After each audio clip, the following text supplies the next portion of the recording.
안녕하세요. BTBS의 제이입니다. 오늘의 2분 뉴스 시작하겠습니다. 2월 22일 이후로 캐나다에 입국하는 대부분의 사람들은 국적에 상관없이 호텔 격리를 하고 있습니다.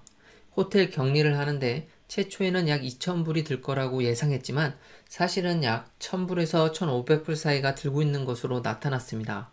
지난 6월 9일 캐나다 정부는 호텔 격리 완화에 대한 계획을 발표하였지만 대상자는 백신 접종을 완전히 받은 영주권자와 캐나다인이었습니다.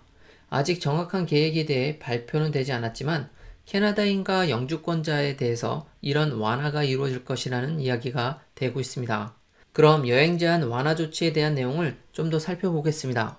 이 계획의 주된 내용은 캐나다가 승인한 백신, 파이자, 모더나, 아스트라제네카, 존스앤존스를 완전 접종한 캐나다인, 영주권자들에 한하여서 14일 격리를 안 해도 된다는 것입니다. 아직 캐나다는 백신 1차 접종자가 70%가 되지 않았고 2차 접종까지 한 사람은 15%가 되지 않은 상태입니다. 캐나다 정부는 국경 제한 완화를 위한 정부 목표 수치를 백신 2차 접종을 마친 캐나다인이 전체의 75%가 될 대로 잡고 있습니다. 그런데 지금 18세 이상 2회 접종을 한 사람은 15%가 채 되지 않기 때문에 완전한 국경 제한 완화는 먼 이야기일 것 같습니다. 따라서 캐나다에 9월 이전에 입국하는 학생 또는 워커들은 아마도 호텔 격리 및 14일 자가 격리를 해야 할 것으로 예상이 됩니다.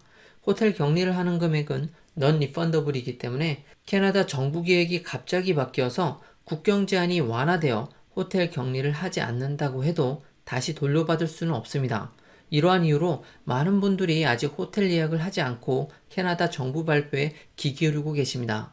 하지만 캐나다인 또는 영주권자임에도 불구하고 캐나다에서 승인하지 않는 중국 또는 러시아의 백신을 맞은 사람들도 이 완화 조치에 해당되지 않는다고 캐나다 정부로부터 안내받고 있는 지금 과연 국내인이 아닌 학생과 워커들도 이 조치를 빨리 해줄 것인가에 대한 내용은 의문입니다.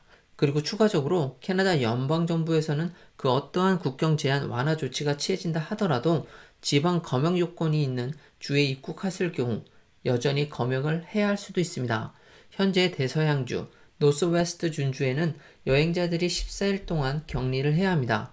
그러나 뉴브런직, 프린스 에드워드 아일랜드, 뉴펀랜드, 레브라도는 각각 이번 여름 어느 시점에 예방접종을 받은 여행자들에 한해서 요건을 해제하는 것을 목표로 하고 있습니다. 토론토는 6월 16일부터 주 경계 제한을 해제하여 사람들이 마니토바와 퀘벡을 육로와 해상을 통해서도 자유롭게 여행할 수 있게 되었습니다. 이것은 4월 주간 이동 통제를 위해서 체크포인트가 생긴 지 2개월 만의 조치입니다.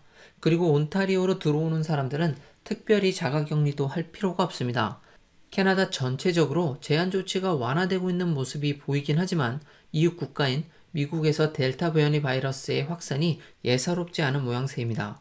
전파율이 60%라 더 강한 델타 바이러스에 인해서 제4의 웨이브가 오지 않기 위해 우리 모두 다 마음을 풀지 말고 더 조심해야 할 것 같습니다.